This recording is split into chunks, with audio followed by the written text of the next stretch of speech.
La manera como hemos pensado este evento, conversatorio, es la siguiente. Primero voy a contarles brevemente cuál es el origen de esta discusión. Luego, cada uno de nosotros abordará un tema. Yana hablará sobre el vanguardismo en la gestión de política cultural, diríamos, de Benjamín Carrión. Álvaro discutirá la tesis de la pequeña gran nación cultural ecuatoriana de Carrión en relación con el tema de la vergüenza. Y finalmente yo hablaré sobre la autorrepresentación intelectual de Carrión como figura libertaria y heroica.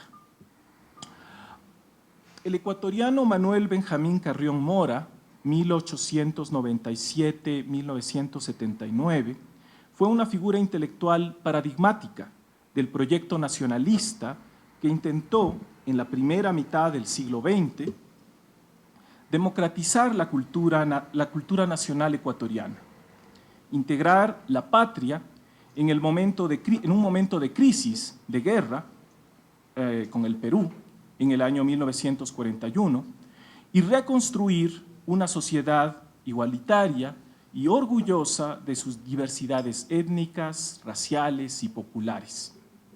La gestión político-cultural de Benjamín Carrión, fundamentalmente en la década de los años 40, será crucial, además, en la creación de la Casa de la Cultura Ecuatoriana, fundada en 1944, la dirección, publicación de revistas y publicaciones de diversa clase, pero fundamentalmente Letras del Ecuador, periódico de literatura y arte, en 1945.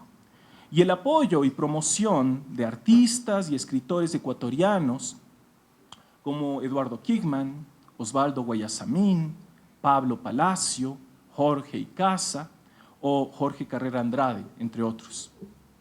La variada obra ensayística y literaria de Carrión, que se inicia ya desde los años 1920, con su libro Los creadores de la Nueva América, 1928, será una tribuna política y pública para la reflexión sobre la cultura, historia y literatura ecuatorianas y latinoamericanas, así como para la misma valoración del legado de uno de sus mayores precursores y referentes intelectuales, el filósofo, político y escritor mexicano José Vasconcelos.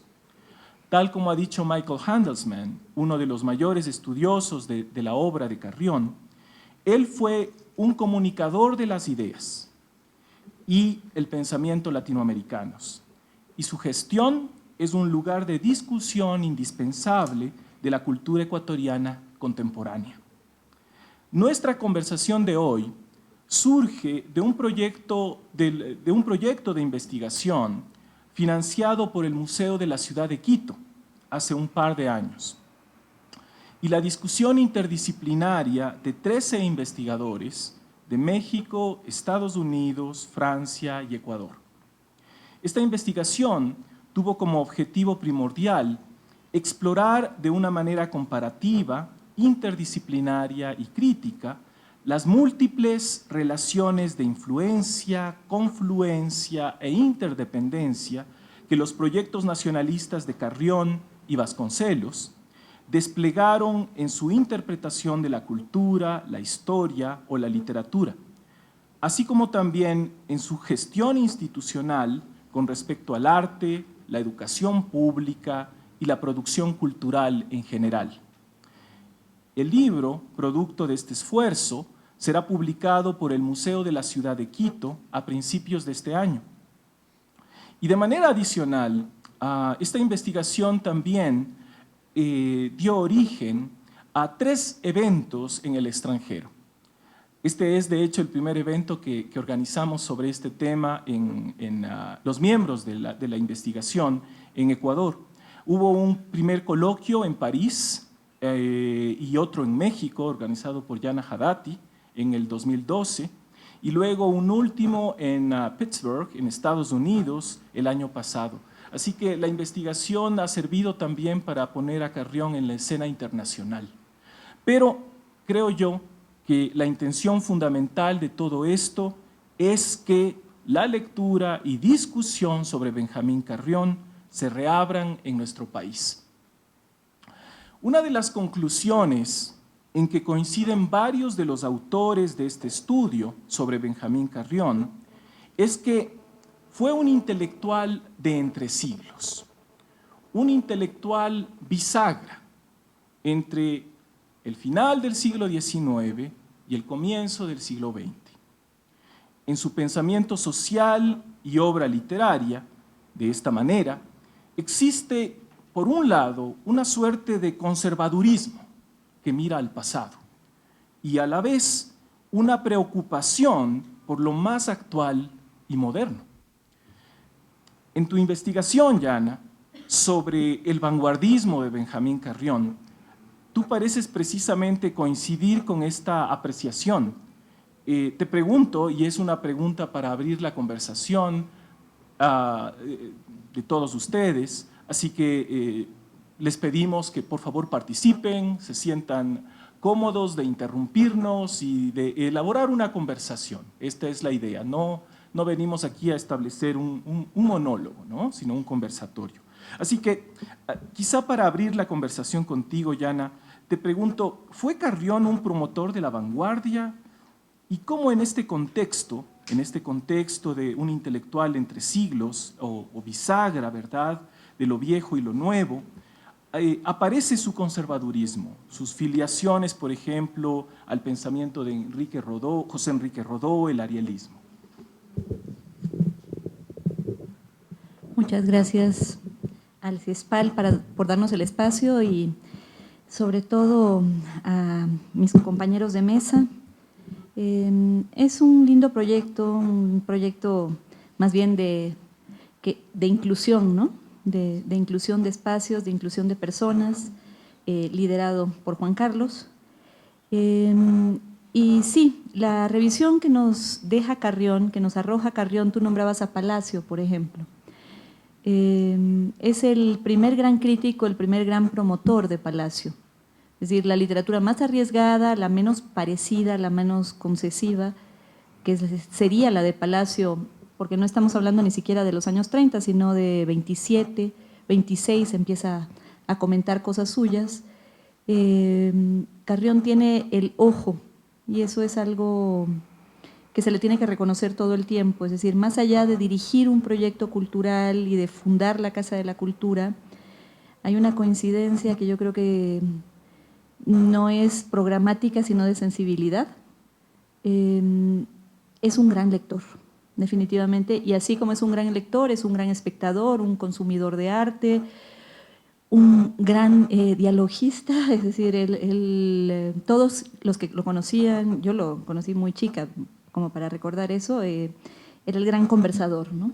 Ese conversador amable, y es difícil ubicarlo en ese sentido como solamente un promotor de las vanguardias. Yo diría que esto que decía citando a Michael Handelsman, de un comunicador de las ideas y el pensamiento, para el Ecuador eso era clave. A él le importaba, si exaltaba Palacio, no quedarse en lo regional, en lo pequeño, sino pensar con qué figuras de su época podía compararlo, pero a nivel mundial.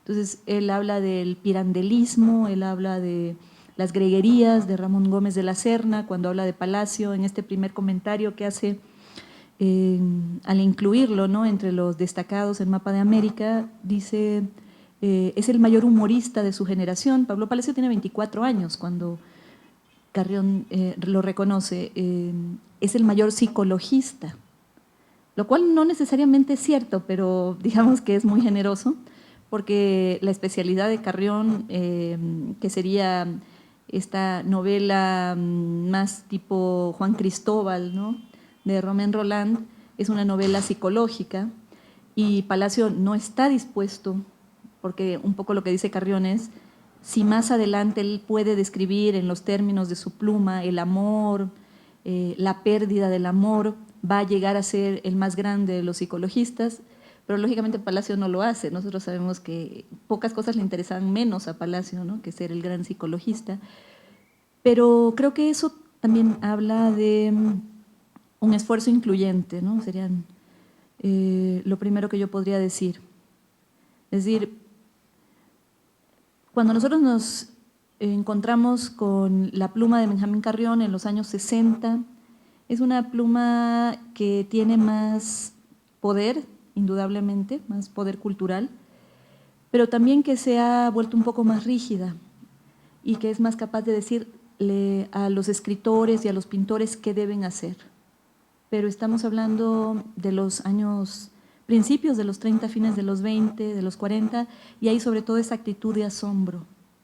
Gabriela Mistral, en otro de los textos comentando a Carrión, prologándolo, va a decir que es muy poco común en América del Sur encontrar gente tan generosa, que siempre sea capaz de ver las virtudes y de no dejarse llevar por sus gustos, sino por una gran amplitud. Y que lo mismo puede ser Ugarte, que Alcides Arguedas, que lo mismo puede ser el Vizconde de Lascanotegui, que Palacio. Y eso es algo que se nota mucho, es decir, y es Jaime Torres Bodet, y es Carlos Pellicer, y es Gilberto Owen. Es decir, no hay mediaciones de grupo que le hagan decir este sí, este no. La gente le envía, tiene una gran correspondencia, le envía sus libros, él los reseña, él los comenta, inserta muy bien las conexiones, eso es algo que también habría que reconocerle, es decir, esta amplitud de miras, él pone al Ecuador en la dimensión continental y a veces incluso en estricto diálogo con Europa, no digamos mundial, pero en contacto con Europa, donde él estuvo, claro, en varias ocasiones, por largos periodos, lo hacen hablar. Y después hay algo, ¿no?, que también habría que reconocer, no es lo más radical de la vanguardia lo que le interesa. Una de las cosas, una de las figuras con las que se vincula también a través de la pluma Carrión es con Mariátegui, ¿no? Y el Mariátegui de Benjamín Carrión no es el más radical, al contrario, es un Mariátegui pasado por el tamiz, decíamos en el diálogo cuando hacíamos el libro, de lo cristiano casi, ¿no?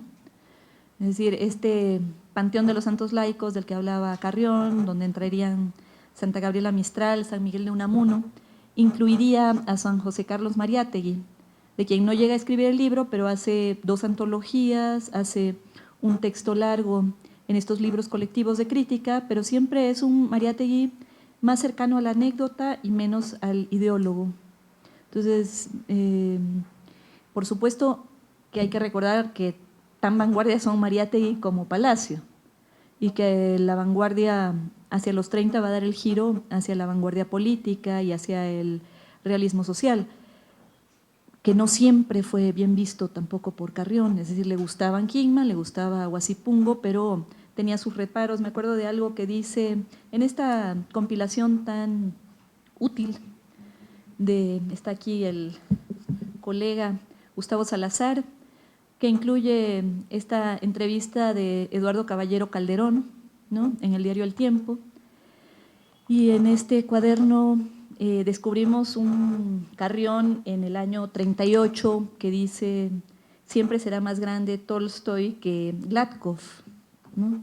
Es decir, la nueva novela rusa, El cemento de Gladkov, que es elogiada en 31 hasta la exaltación por Joaquín Gallegos Lara, que esa va a ser la otra vanguardia, ¿no?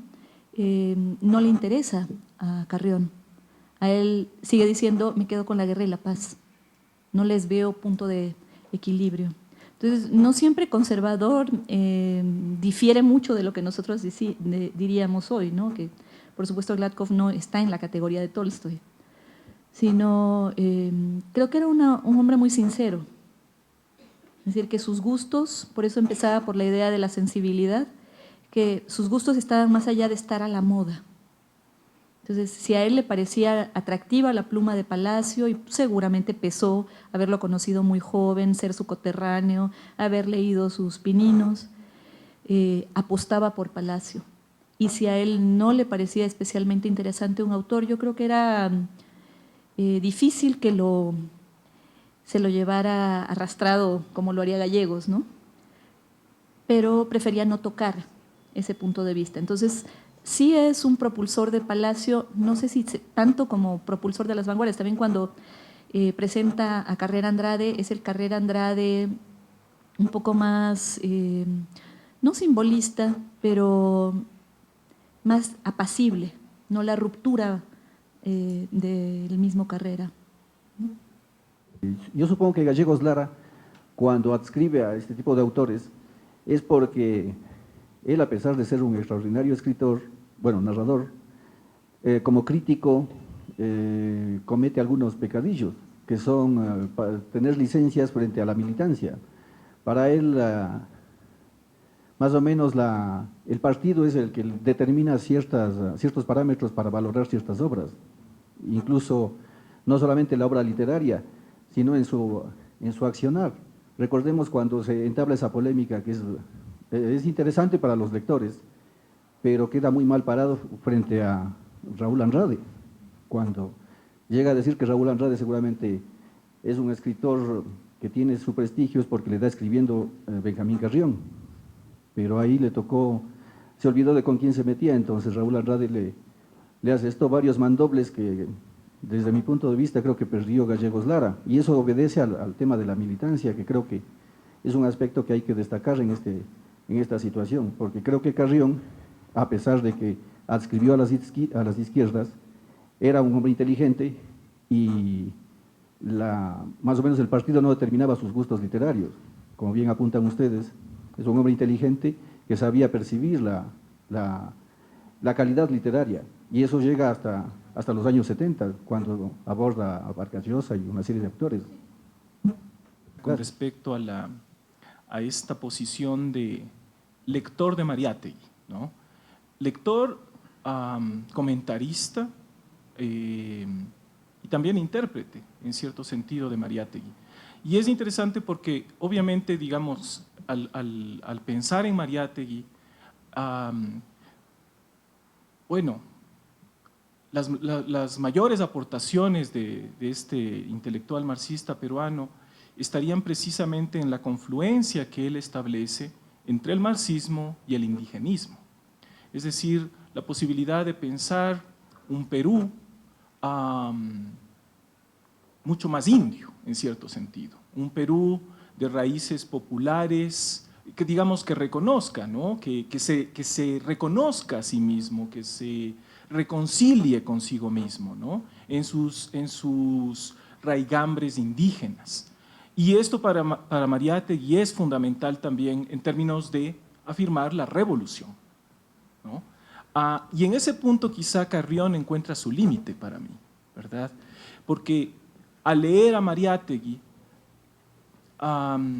Carrión lo interpreta, lo comenta como un pensador romántico, realmente. Es decir, y quizá efectivamente sobredimensionando quizá el aspecto de las sensibilidades, ¿no? Es decir, es la figura del luchador, es la figura del idealista, del hombre idealista, es la figura de el hombre que busca un cambio social, pero en ese punto Carrión es muy claro cuando dice que rechaza el indigenismo, la predominancia, el privilegio casi que lo indio ocupa en la obra de Mariátegui, ¿no?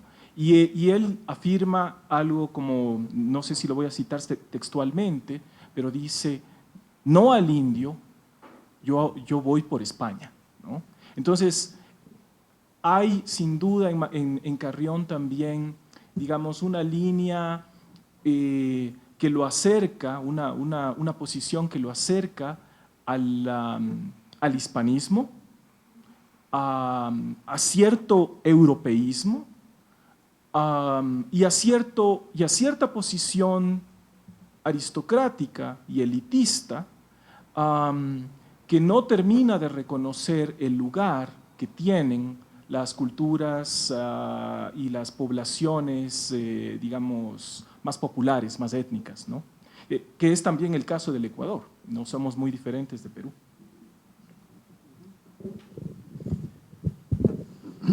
Bueno, yo quisiera retomar algo de lo que han dicho mis compañeros de mesa y hablar, mover un poco la discusión hacia el tema que me corresponde a mí comentar, que es el de la pequeña gran nación y la vanguardia, y la vergüenza.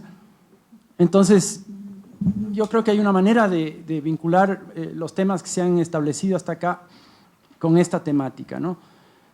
Una manera de hacerlo tal vez es pensar a Benjamín Carrión históricamente, ¿no?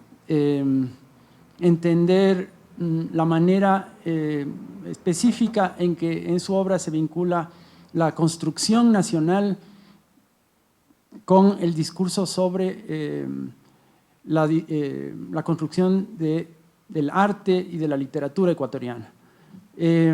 Y yo creo que esto también nos permite hablar sobre estos elementos que hemos conjurado aquí, la legendaria generosidad de Benjamín Carrión, ¿no es cierto?, su capacidad de aceptar y de reconciliar posturas contradictorias. No hay que ver o que ir más allá de la configuración del directorio de la Casa de la Cultura, ¿no es cierto?, la cercanía de figuras como el Conde de Gijón y, no sé, pues, bueno, Guayasamín, el padre Aurelio Espinosa, estaba ahí presente, tendencias ideológicas contrapuestas y Carrión siempre ha sido ponderado de esa manera, ¿no?, como el gran conciliador. Ahora, yo quisiera pensar tal vez en estas ideas, la generosidad o la sensibilidad, como ideas históricas, ¿no? Un poco la línea de lo que Raymond Williams ha llamado la estructura del afecto, ¿no?, la estructura de las sensaciones y las sensibilidades históricas. Y decir que estos contenidos, ¿no?, tienen una razón específica, ¿no?, y que operan políticamente, ¿no? Entonces, tal vez podríamos pensar en esto desde la perspectiva de la vergüenza. Yo creo que para nadie es ajena la idea de que la construcción de la teoría de la pequeña nación está vinculada a la derrota militar del Ecuador en el 41 y tiene que ver con un esfuerzo por reconstituir algo así como la adherencia de buena parte de la población a un proyecto de consolidación nacional, ¿no es cierto?, de reconstrucción, de, entre otras cosas, del afecto disminuido, o por lo menos así es como él lo percibe, como resultado de esta, Erika Silva ha llamado a aquello algo así, pues como un trauma a los mitos de la ecuatorianidad, ¿no? Entonces aparece la idea, pues, de volver a tener patria, aparece la idea de la pequeña nación, y esto está vinculado a este sentimiento que uno lo podría pensar como el resultado o la secuela de la vergüenza que sienten las élites, ¿no?, y que sienten las clases dirigentes del país sobre su fracaso, ¿no?, su incapacidad de mantener, entre otras cosas, la integridad territorial. Ahora, la vergüenza otra vez no es un afecto individual. Entre los distintos afectos, la vergüenza se caracteriza por ser un afecto social. No puede existir vergüenza en ausencia de comunidad. No existe vergüenza al margen de la presencia del otro. La vergüenza es algo que opera o que ocurre siempre en un contexto comunitario. Es algo que se siente individualmente y que además está íntimamente vinculado a la sensación de la vista, ¿no es cierto?, de la mirada. Es decir, en oposición, por ejemplo, a la culpa, ¿sí?, uno no puede sentir vergüenza si es que no es visto por otro o si uno no se imagina al otro viéndolo a uno, ¿no? Digamos, del otro lado, en el anverso, uno puede pensar que la culpabilidad es perfectamente posible en ausencia del otro o en ausencia de la vista del otro. Simplemente escuchando un rumor uno puede sentirse culpable, pero para sentirse avergonzado necesita que el otro esté presente, ¿no es cierto?, o físicamente, ¿no es cierto?, o que haya sido internalizado esa presencia. Ahora, claro, la vergüenza tiene además un espectro de aplicación bastante amplio, ¿no? podemos pensar en la vergüenza como una suerte de pegamento social, aquello que existe para confirmar o consolidar la solidaridad con el otro. Es aquello que tenemos en mente con la figura idiomática de pues esa persona no tiene sangre en la cara, ¿no es cierto? O no tiene vergüenza, o es sinvergüenza, como peyorativamente nos referimos a una persona que no ha desarrollado precisamente esta condición positiva de la vergüenza, la capacidad de entender al otro, ¿no es cierto? Y de actuar de manera que respete esa presencia, ¿no es cierto? Cuando decimos ese es un sinvergüenza, lo que estamos diciendo básicamente es que esta otra persona no tiene desarrollada o tiene atrofiada o no existe en él o en ella esta posibilidad de integrarse a una sociedad o a una comunidad y ponerse en el papel del otro, ¿no? Esto también está vinculado con la idea de la vista, porque implica, entre otras cosas, la visibilización de la solidaridad social, ¿no? Es como que uno está en la línea o está manejando, y seguro a todos nos pasa, y alguien corta enfrente, ¿no? Y entonces, claro, la idea de decirle a esta persona, sin vergüenza, usted no tiene sangre en la cara, es producir, ¿no es cierto?, una transformación o una modificación de su conducta, ¿no? Que esta persona entienda, porque hasta ese momento no ha sido capaz de entender, digamos, de recibir en su subjetividad la mirada de los demás, ¿sí? Que lo que está haciendo, ¿no es cierto?, opera al margen de las leyes, ¿no es cierto?, de los mecanismos de consolidación de una comunidad, ¿no? Esta persona no se puede ver a sí misma formando parte de una comunidad. Su egoísmo, ¿no es cierto?, o su aislamiento de la comunidad lo convierte, ¿no es cierto?, en algo ajeno, en una presencia parasítica. Por otro lado está el afecto negativo de la vergüenza, ¿no? No como, digamos, mecanismo de solidaridad, sino como mecanismo de nulificación del otro, ¿no? Tal vez podemos sustituir la palabra que tiene todas estas acepciones y utilizar en su lugar la palabra humillación, ¿no?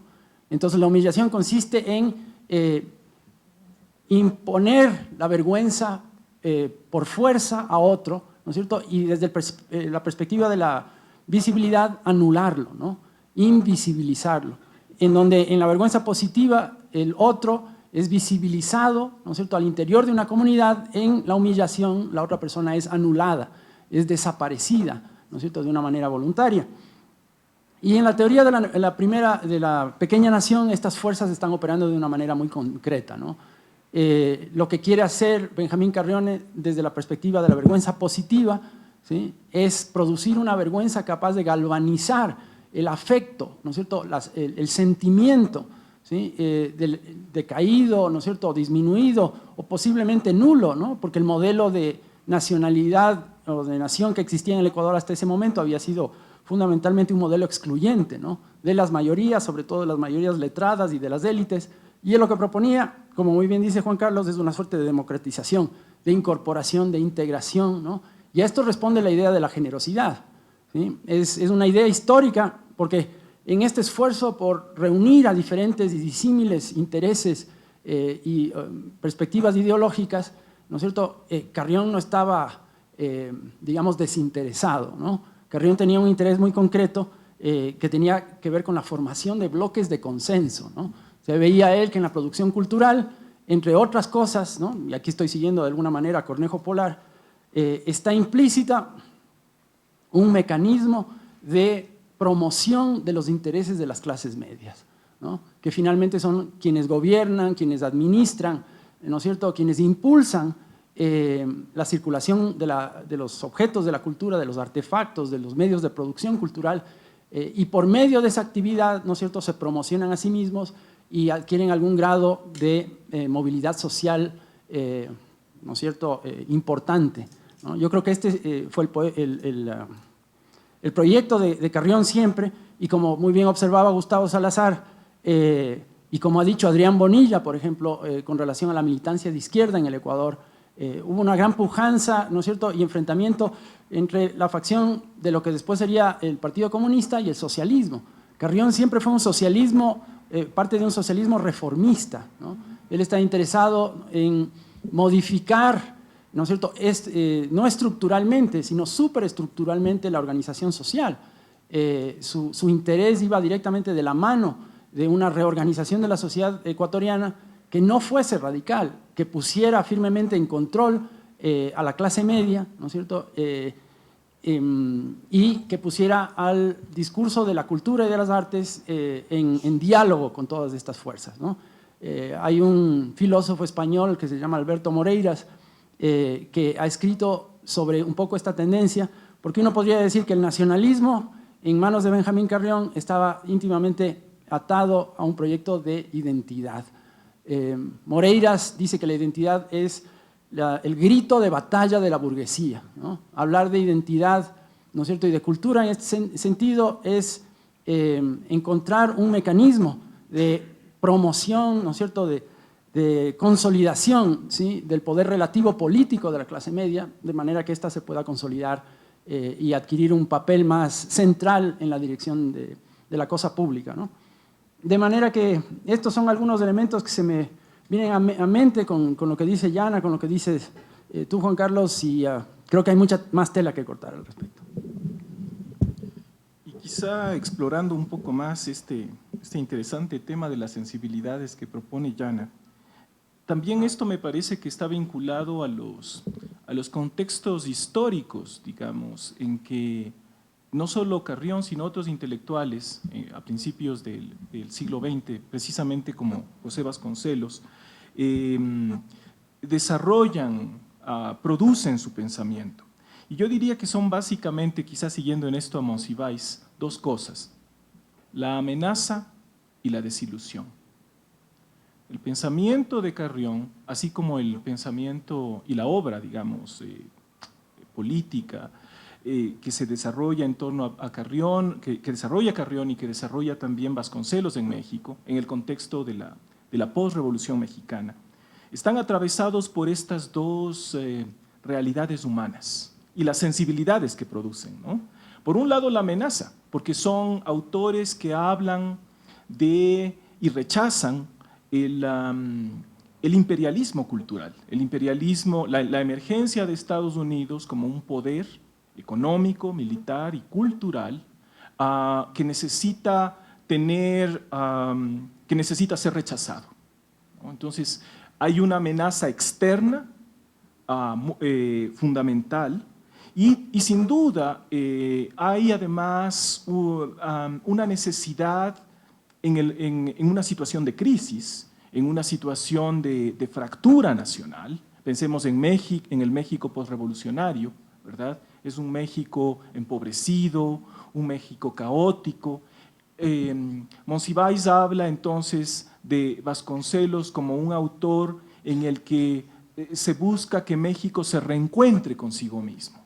Y por eso la necesidad de hablar de una raza universal, una raza integradora, ¿no? La raza cósmica. Lo mismo podríamos pensar para el caso de Carrión, me parece. Carrión también en este esfuerzo integrador lo que está buscando, y por eso quizá también sus cercanías con Mariátegui y otros, es la necesidad de que la nación se reencuentre consigo misma, con sus diversidades, con sus distintas riquezas culturales, digamos, ¿no? Pero quizá el punto aquí que es problemático en Carrión es cómo se piensa esta integración, ¿no? Cómo se produce esta integración. Y me parece que es problemático porque si bien por un lado, como lo han expresado Yana y Álvaro, hay un intento de conciliación, hay un intento generoso de recepción, de inclusión de estas diferencias. Por otro lado, Carrión no deja de pensar en el privilegio cultural que tiene España, por ejemplo, como modelo cultural, ¿no? No deja de pensar en la necesidad de un intelectual que dirija al pueblo, porque básicamente el pueblo es ignorante y necesita obedecer y seguir. Es decir, hay una herencia cultural aquí que le viene del arialismo, de sus filiaciones con José Enrique Rodó, ¿no? Y el privilegio que tiene una alta cultura, letrada, artística, por sobre las manifestaciones más, diríamos, étnico-populares, ¿no? Entonces, el punto de integración nacional resulta ambiguo, por decirlo menos. Me parece que hay momentos contradictorios también. Y quizá este es un punto para entrar a conversar, precisamente por lo que también sugiere Álvaro. Es decir, al pensar en esta relación que está atravesando esta época, la relación entre nacionalismo, es decir, la afirmación de una identidad cultural, de una producción cultural que responde a las especificidades de un pueblo y que es afirmada de manera fuerte desde el Estado, es una política estatal, básicamente, el nacionalismo, y la caracterización de este nacionalismo en términos fundamentalmente culturales, ¿verdad? No es un nacionalismo político, es un nacionalismo cultural. Habría que pensar hasta dónde esta ecuación es posible. Porque en la historia de América Latina, desde el momento de la independencia, llegando incluso a la época de Carrión y Vasconcelos y tantos otros, y sin duda en el momento también de la Revolución Mexicana, lo que ha existido es una tendencia nacionalista, una política nacionalista de afirmar una cultura oficial a cualquier costo, incluso al costo de subordinar o de desaparecer precisamente esas especificidades culturales de regiones o diríamos, o poblaciones específicas, ¿no? Es decir, se producen un conjunto de estereotipos culturales. La Revolución Mexicana ha demostrado esto, ¿verdad? Que como fruto de esta emergencia de lo popular, el Estado responde con la creación de un conjunto de estereotipos culturales que lo que buscan es básicamente homogeneizar. Y en ese sentido, esta ecuación, nacionalismo-cultura, quizá podríamos verla también de una manera muy problemática, ¿no? Muy problemática. Lo vemos en la época actual, me parece. Y eso es lo interesante quizá de Carrión, que la problemática actual nos lleva a este escenario histórico, cultural en que vivió Carrión. Porque precisamente, si la patria es de todos, bueno, necesitamos pensar primero cuál es esa patria, qué la define, quiénes la integran, cómo la integran, ¿verdad? Y si los criterios que la organizan, la integran, son criterios más bien estereotípicos, homogenizantes, entonces el resultado también va a ser el de una integración que no responde realmente a las realidades específicas nacionales, ¿no? ¿Cómo verían ustedes esta problemática? Me pregunto. Bueno, ahí hay como 10 preguntas en una, ¿no? Pero vamos a compartir ideas. Yo no hablé un poco, me olvidé dentro de la pregunta primera, que era este personaje bisagra, este personaje formado en el arielismo, formado por Rodó, esas lecturas tan, ¿cómo diríamos?, generacionales, porque esas fueron transcontinentales y generacionales, en donde el intelectual estaba llamado a cumplir una labor de resistencia, de guía misioneísta.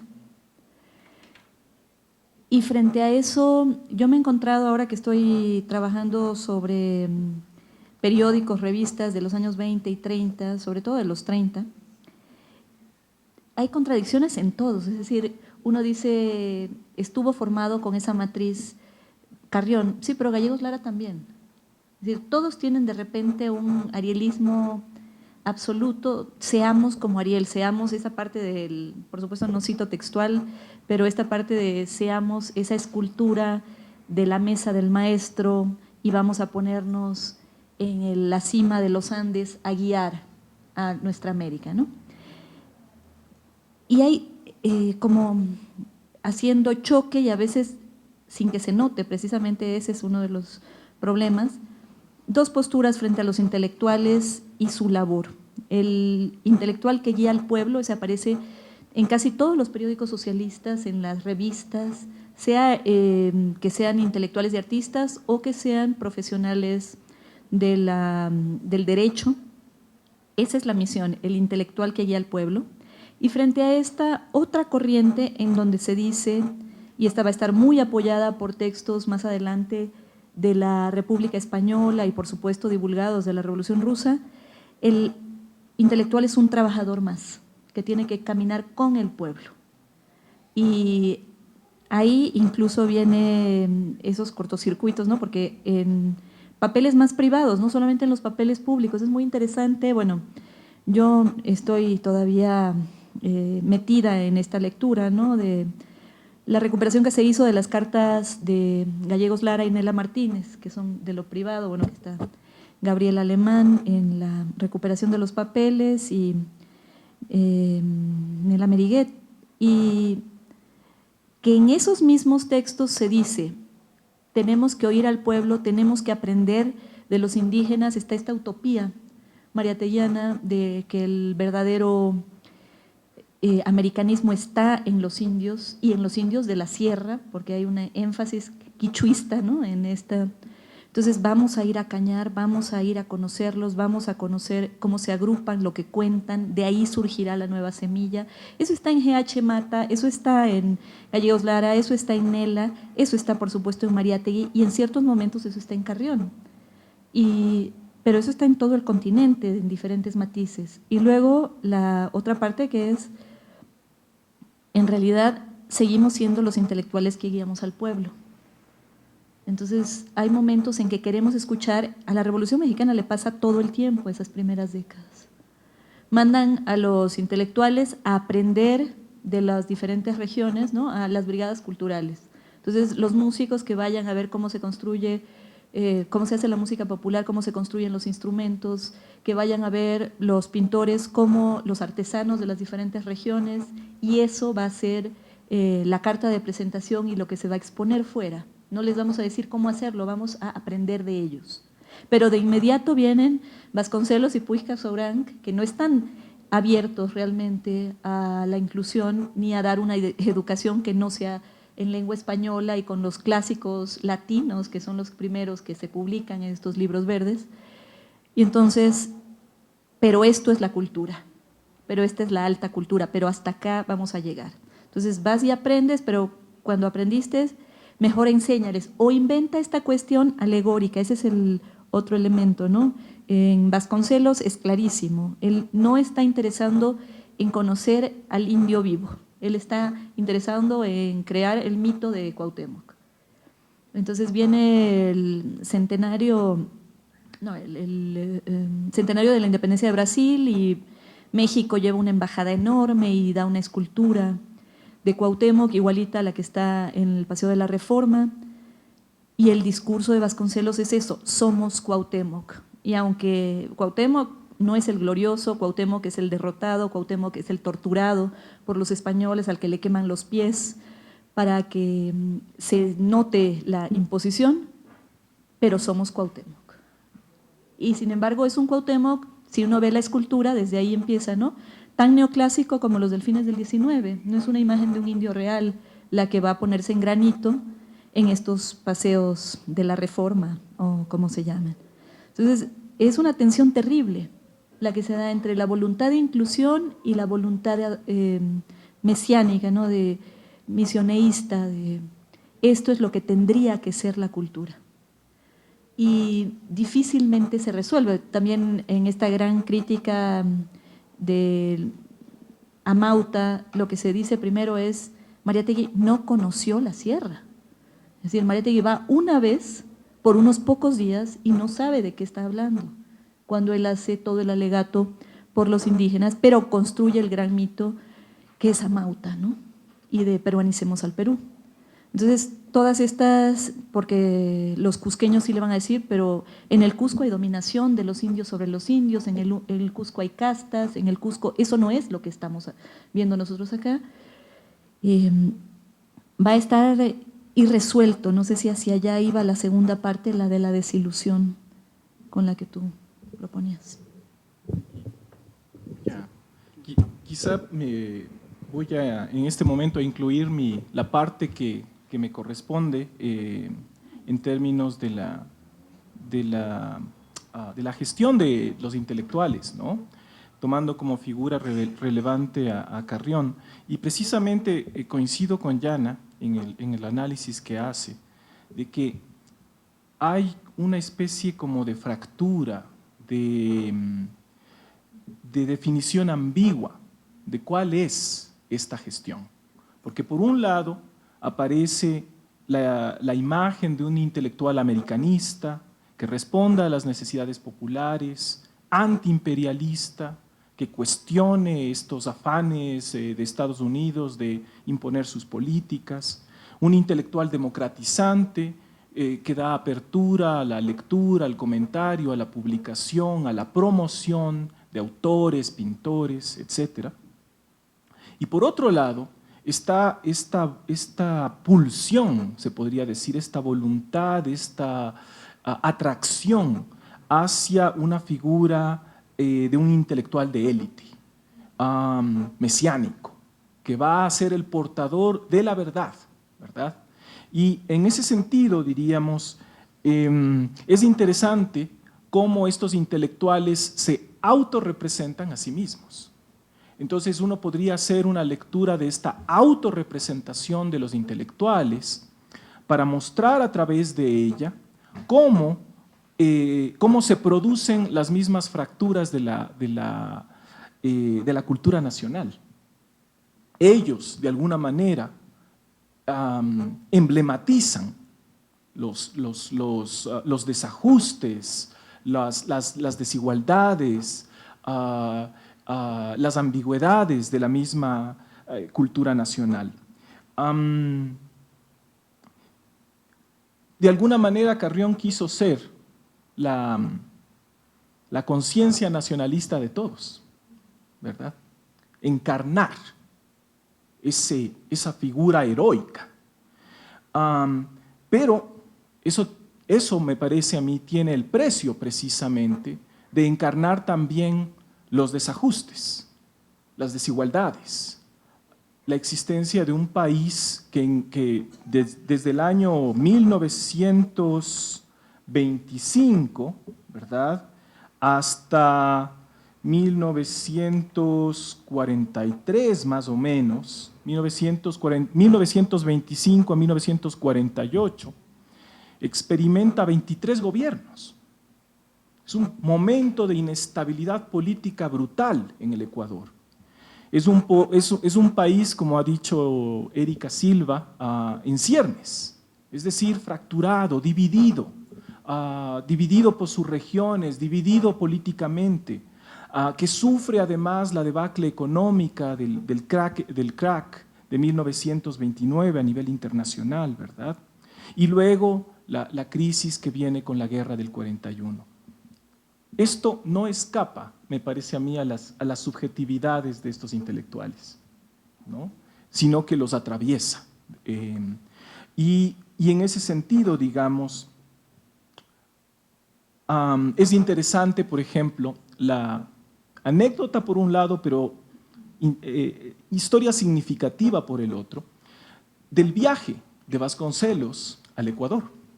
Vasconcelos llega al Ecuador en el 27 de junio de 1930 y lo hace bajo el referente de convertirse a sí mismo en el nuevo libertador hispanoamericano. ¿Cómo lo hace? ¿Cómo llega al Ecuador? Llega al Ecuador vía Colombia, recorriendo la ruta que había seguido un siglo antes Simón Bolívar desde Popayán a Quito. Y lo quiere hacer además montado a caballo, como Bolívar lo había hecho. Encarnar la figura del héroe libertador, ¿no? Y es interesante que la misma recepción de Vasconcelos en los distintos lugares que atraviesa del Ecuador y los distintos grupos intelectuales que lo reciben, precisamente lo consideran así, como una figura libertaria, una figura heroica. Para los indigenistas de la época, como Fernando Chávez o Pío Jaramillo Alvarado, Vasconcelos representa la posibilidad de integrar al indio a la educación nacional, ¿no? La posibilidad de crear una educación popular. Para los arielistas, como Gonzalo Saldumbide, o de manera emblemática, Velasco Ibarra, Vasconcelos representa la figura de un intelectual portador de una cultura hispánica, de valores cristianos, un hombre de valores, diríamos, humanistas, ¿verdad? Entonces, es interesante, por ejemplo, precisamente en esto, la conexión entre Velasco Ibarra y Carrión, porque estas dos figuras van a determinar la vida cultural y política de buena parte del siglo XX.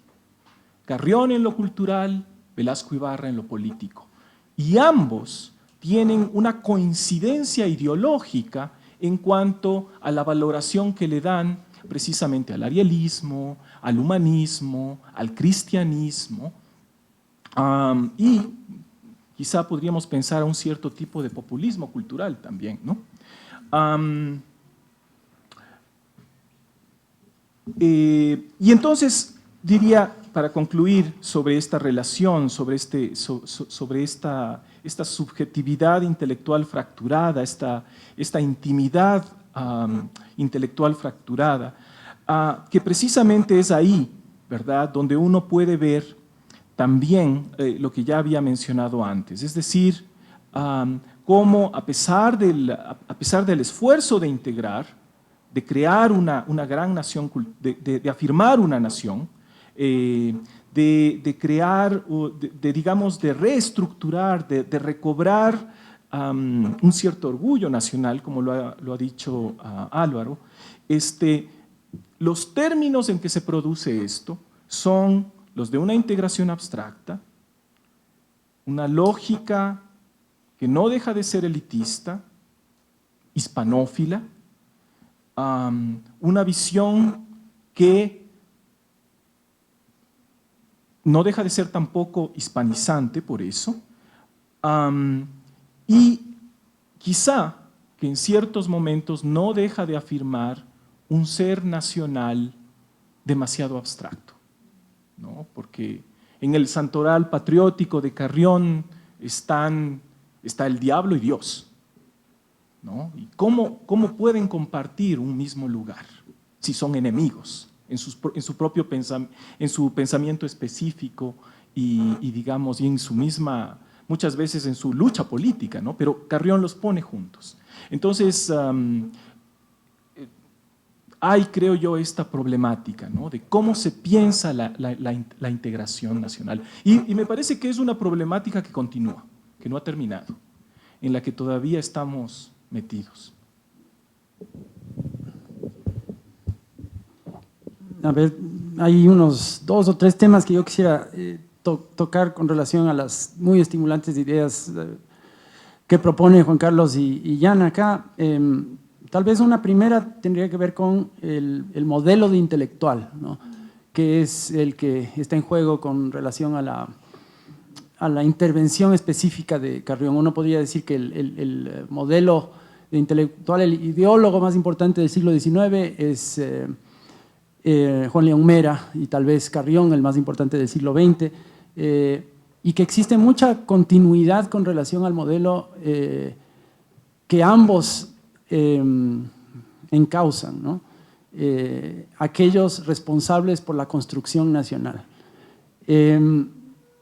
Por otro lado, podríamos pensar en Montalvo como una alternativa, ¿no? Y si uno se pone a leer la historia de la literatura del Ecuador, encuentra una serie de elementos curiosos, uno de ellos que por lo menos hasta la intervención del propio Gonzalo Saldumbide en la primera década del siglo XX, Montalvo estaba excluido del canon literario del Ecuador, que hasta ese momento apenas contaba con 4 historias de la literatura, 2 de ellas escritas por religiosos, las otras 2 escritas por simpatizantes del conservadurismo y de la Iglesia, Y evidentemente en ninguna de esas historias Montalvo, ¿no es cierto?, herético, pues anticlerical, como había sido juzgado, no tenía cabida, pues no tenía lugar, ¿no? Resulta difícil hoy en día pensar en esto. Hasta la década de los años 20 Montalvo simplemente no existía como figura o como referente de la literatura del Ecuador. Montalvo es uno de los artífices de la reivindicación histórica de la figura del Montalvo como el escritor ecuatoriano del siglo XIX, pero no necesariamente de su rol como intelectual, ¿no? Es decir, tal vez ahí la continuidad sería Espejo, Mera, Carrión, ¿no? En particular es atractiva la comparación con Espejo, porque Espejo hacía casi exactamente lo que Carrión va a modelar, ¿no? Que es, a partir de una discusión de la cultura, intervenir en la política, ¿no? Utilizar la discusión y la crítica cultural como un mecanismo tal vez subrepticio, ¿no? Para intervenir en debates de mucho más largo alcance.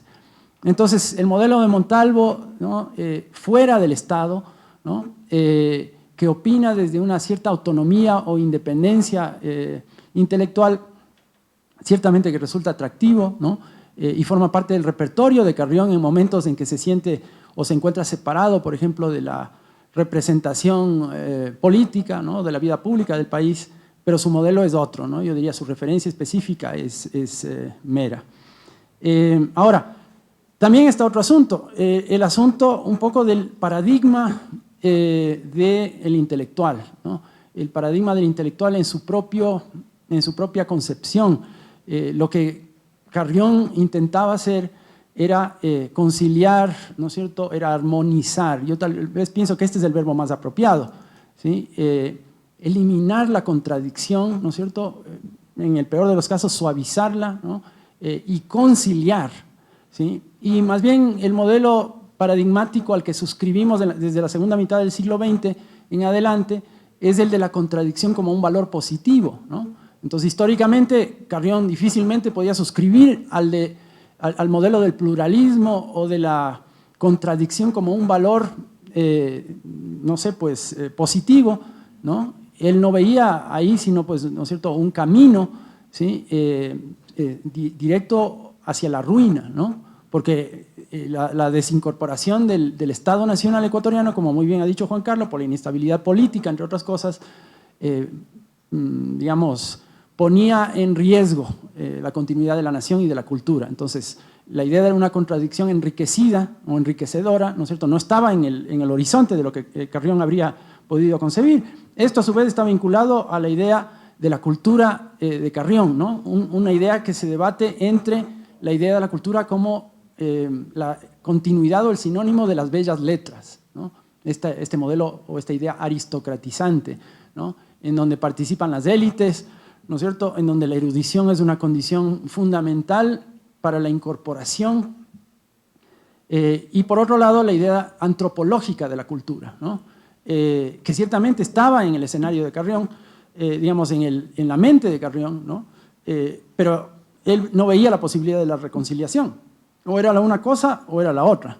Ahora, el tercer elemento que me parece interesante es el de la intervención de la pequeña nación o del pequeño nacionalismo, no necesariamente o exclusivamente como una construcción interna, ¿no?, de consolidación del espacio nacional ecuatoriano, sino más bien como una consolidación externa, como parte de una diplomacia cultural ecuatoriana. Evidentemente me voy a abstener de utilizar el término imperialismo ecuatoriano, ¿no?, pero eso es precisamente lo que yo tengo en mente, porque me parece que la consolidación de la Casa de la Cultura, ¿no es cierto?, tiene dentro de su agenda, ¿sí?, la necesidad de expandir la tesis de la nulificación del Protocolo de Río de Janeiro y de militar internacionalmente a favor de esa nulificación, ¿no? Y evidentemente el mecanismo, ¿no es cierto?, no es el de la argumentación política o militar, ¿no es cierto?, sino el de la intermediación cultural. Entonces, Benjamín Carrión, Jorge Carrera Andrade, Gonzalo Escudero, buena parte del panteón canónico de las letras ecuatorianas desde la década de los años 30 en adelante, cuando Carrión se vuelve un crítico militante, ¿sí?, forman parte de ¿cómo yo diría?, pues un dispositivo, ¿sí?, que al igual que el caso mexicano con Vasconcelos, ¿no? Está interesado en difundir internacionalmente las tesis, ¿sí? Que casa adentro, ¿sí? Tienen una función específica, ¿no? Pero que casa afuera, ¿no es cierto? Quieren además consolidar una cierta reputación y una cierta agenda. En la década de los años 60, ¿no? En la tesis, ¿no es cierto?, de la órbita geoestacionaria, en la tesis, ¿no es cierto?, de la participación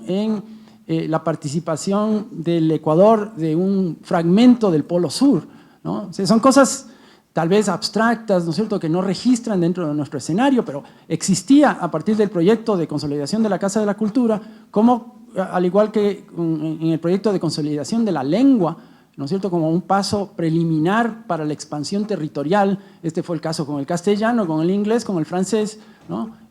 Hay esta otra necesidad, ¿no es cierto?, de expansión, ¿sí?, territorial, cultural, lingüística, en todos sentidos. Y el Ecuador estaba ciertamente enfrascado, ¿no es cierto?, a través de sus figuras políticas, ¿no es cierto?, dentro de esta agenda, ¿no? Esto es algo que diferencia, yo diría, de una manera significativa, la política exterior ecuatoriana del siglo XX con la del siglo XXI, ¿no? En donde esto directamente no forma parte de la agenda. Las letras tienen otra función, ¿no? Establecen otro camino. Así que yo diría que resulta productivo pensar en esto, ¿no? Que existió un momento específico en la historia del Ecuador en donde las letras, ¿no es cierto?, en manos de Carrión, otra vez recogiendo, yo diría, el modelo, el paradigma de Mera, intentaron volverse nuevamente relevantes, ¿sí?, en la construcción de un espacio no solamente imaginativo, sino de un territorio además físico, ¿no? Este es el rol de los primeros novelistas ecuatorianos en el 19, ¿no es cierto? Esto es algo que Carrión intenta movilizar de una manera distinta en el 20. Ahora, otra idea que yo les plantearía, no sé qué tanto interés pueda tener, para ustedes, es la ausencia en el discurso de Carrión dentro de todo este escenario, una ausencia que me parece muy peculiar, y es el de la ausencia de las industrias culturales, ¿no? Es decir, Carrión habla de los artesanos, habla de los artistas plásticos, habla de los pintores, de los escultores, de los escritores, ¿sí? Y ciertamente es posible pensar en la Casa de la Cultura y en su imprenta, ¿sí?, como un incipiente mecanismo de una industria cultural letrada. Pero paralelamente a estos años, ¿no es cierto?, aparece en el Ecuador la primera gran industria cultural que empieza a dialogar con las letras ecuatorianas, que es la industria discográfica, ¿no? Aparece la música nacional, ¿no? Aparecen, ¿no es cierto?, los primeros discos manufacturados en el Ecuador, que empiezan además a circular de una manera importante, ¿no? La radio adquiere cada vez más espacio, ¿no? Más adelante la televisión y el cine. Y curiosamente sobre estos temas, ¿no? Sobre el lugar de la cultura de masas, a menos que sea desde la perspectiva peyorativa, ¿no? Por ejemplo, representada en la postura de la Escuela de Frankfurt, Carrión tiene muy poco que decir, ¿no?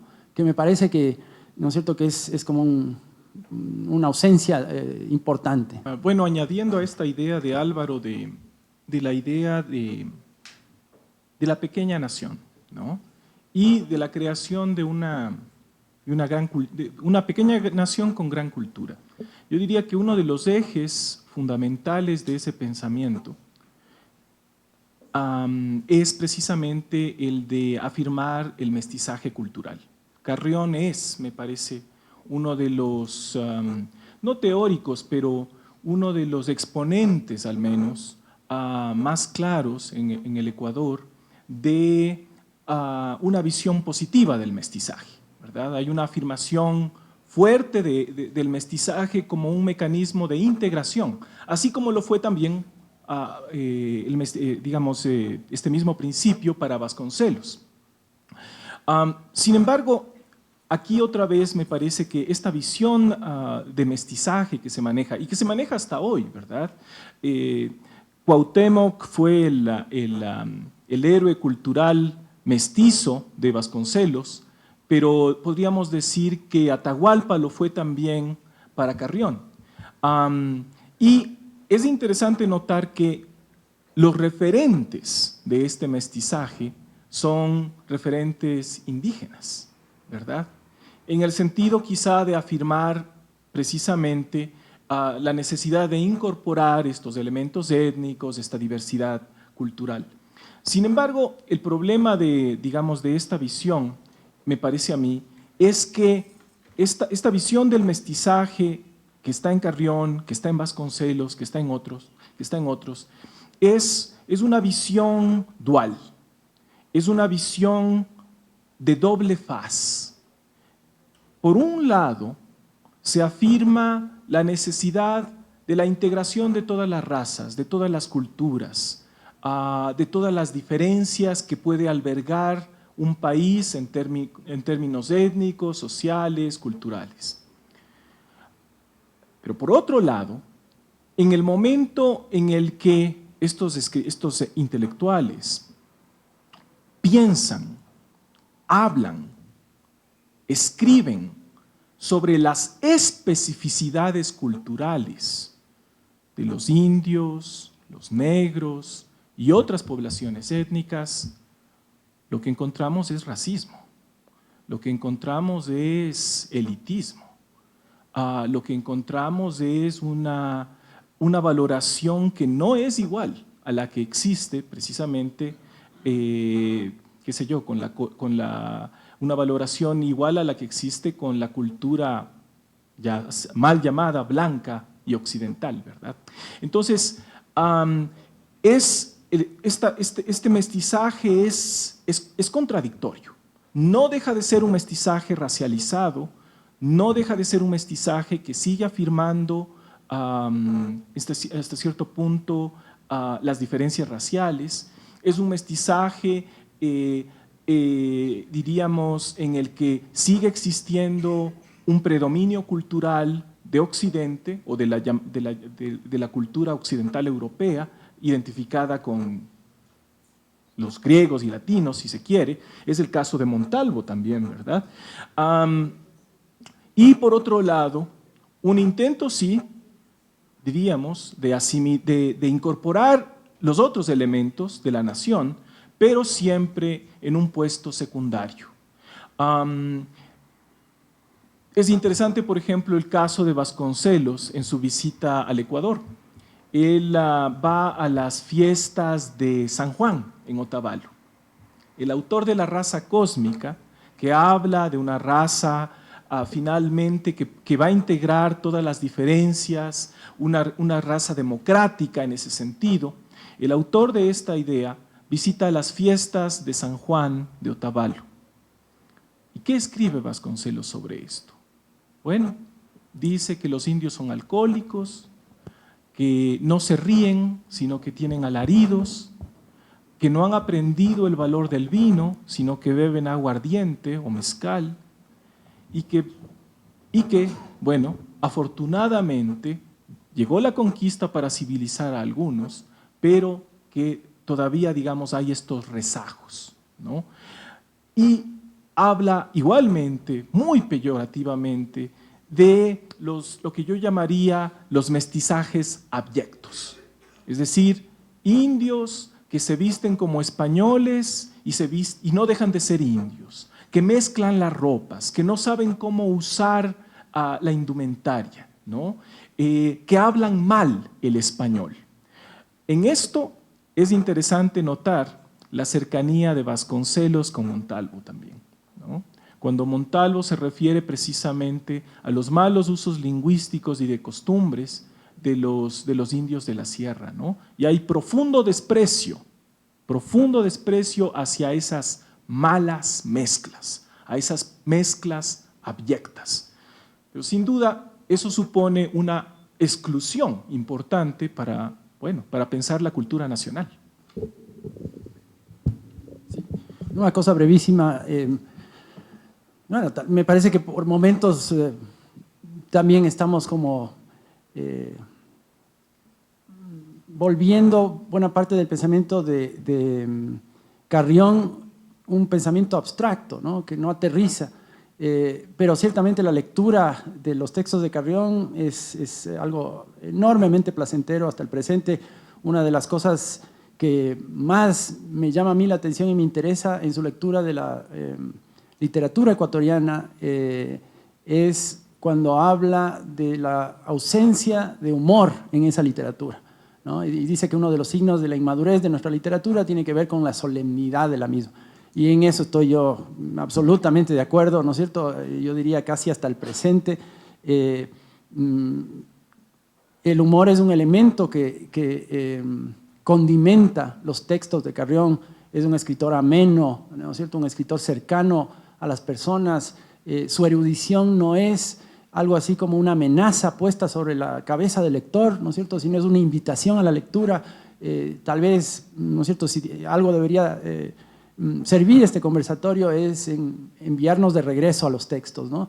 No solamente para comprender cuáles son sus aportes a estos temas un poco más amplios, sino al mismo tiempo para paladearlo, ¿no? Es un magnífico escritor, ¿no es cierto?, además un crítico en todo el cabal sentido de la palabra, que nos lleva hacia los autores y los defiende apasionadamente, ¿no es cierto?, la aridez de buena parte de la escritura académica, y espero también, digamos, que nosotros no entremos en esa misma aridez. Es ciertamente algo que en la mayor parte de los textos de Carrión está ausente, así que no sé, pues quería hacer ese movimiento de ida y vuelta, ¿no? También un poco hacia lo que quería hacer Carrión en su momento histórico, pero también hacia los textos, ¿no?, que dicen, y a veces se van más allá de estas especulaciones o de esta reflexión. Había algo más que quería decir, pero se me va. Yo creo que era importante resaltar lo que dice ahora Álvaro. Es muy placentero leer a Carrión, es una prosa que no envejece, es muy vigente. Puede ser cómico, puede ser duro, pero sigue siendo cómico. Recuerdo algún momento en que él dice, me parece que es Unamuno el que dice que Carrión parece ministro, ¿no? Y le corrigen otros y dicen, no, bueno, ministro no, parece que nunca vino a Sudamérica. Unamuno, lo que menos parece es ministro. Y hablan siempre de la simpatía, de la afabilidad, y yo creo que eso se nota mucho en la prosa y esta cuestión apasionada, es decir, es imposible no interesarse por lo que él está proponiendo. Es increíblemente simpática la forma de exponer y de dejarnos enganchados con una lectura y de querer seguirla haciendo.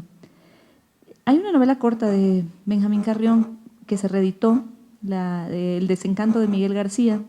A mí me parece que esa novela está desaprovechada, es una novela simpatiquísima, ¿no? Es una novela de Quito, de un relato de formación, y realmente la presentación de los personajes, se narran escenas suaves sobre hechos cruentos, digamos, pero la forma de comunicar, esa es una de las cosas, y frente a esto también, ¿no? Tiene dotes de crítico, tiene dotes de ensayista, tiene dotes de narrador, y eso lo hace. Recordaba que en este encuentro, tú me dirás si estoy en lo correcto, François Perus decía que se podía leer, eso es lo que no recuerdo si es El Santo del Patíbulo, García Moreno, como una novela del boom.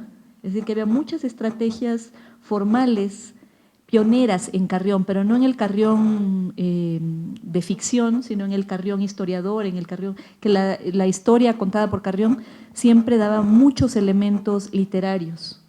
Entonces, eso también habría que destacarlo, porque lo que decía yo de la sensibilidad y luego cuando participó Gustavo Salazar hablaba de inteligencia, a mí me parece que Gallegos Lara y Mariátegui eran también inteligentísimos, no es un problema solo de inteligencia, sino de la postura con la que uno se adscribe. Pero decía yo que había este parentesco entre Mariátegui y Carrión en cuanto a sensibilidad. Cuando se lee este ensayo sobre la literatura de los 7 ensayos, la forma en que recupera Eguren, o que recupera Lunarejo, o que recupera no a los vanguardistas, no a Vallejo, no a los futuros escritores indígenas, sino incluso de la tradición literaria peruana conservadora, son de una delicadeza y de una cordialidad en la lectura que recuerdan la de Carrión, ¿no? Es decir, no tiene que ser su autor favorito para que él haga una lectura realmente elegante de estos autores. Y esa es la sensibilidad a la que me refería. Muchas gracias y gracias a CIESPAL también por acogernos. Nosotros aprendimos cómo hacerlo. Te invitamos a ser parte del CIESPAL, porque la comunicación es un derecho.